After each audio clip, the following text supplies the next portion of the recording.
up? This is Seeheen Cuddle, and for this video we're going to be working on the basics for a headstand. So let's get to work. Okay, so first off, one of the most important things is make sure your head and your hands are not on the same line. This is one of the most common beginner mistakes.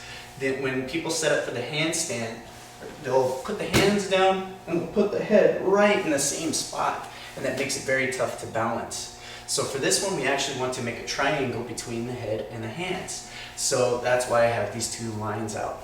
Now, one of the other things you need to remember is you're actually doing the top of the head for the headstand. This is not going to be something where you want to use the forehead as if you were doing a headbutt. You actually want to go right in the faux hawk area. Okay? And the last thing is make sure you know how to do a roll so that if you start to tip over, you don't freak out, flatten out, and hit your back. You want to roll out of this. Okay, so what I'm going to do is I'm going to take my hands and I'm going to place them at a comfortable distance apart. Now, again, we want that tripod effect, so I want to put my head away from my hands.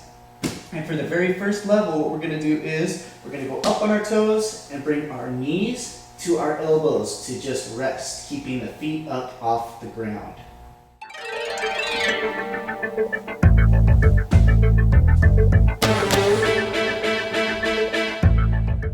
Okay, if you can hold that for 30 seconds with ease, we can move on into the next part.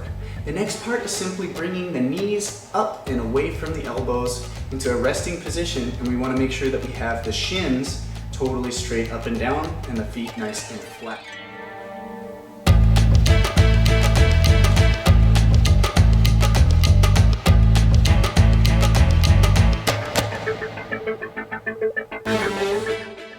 From here, what we're going to do is slowly press up with the feet. We don't want to kick out as we do this, and we're going to reach all the way up.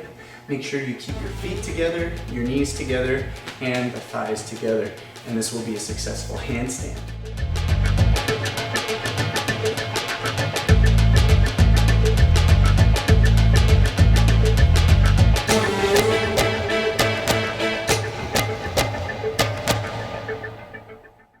Alright, so let's take it a step further from here. Now that you have the handstand, let's focus on learning how to relax the body while still keeping correct form and tension in the legs.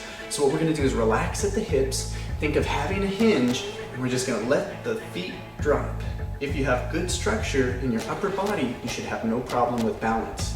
So again, think of relaxing only at the hips, keeping the legs there. We're going to let the feet drop down without touching the ground and back up.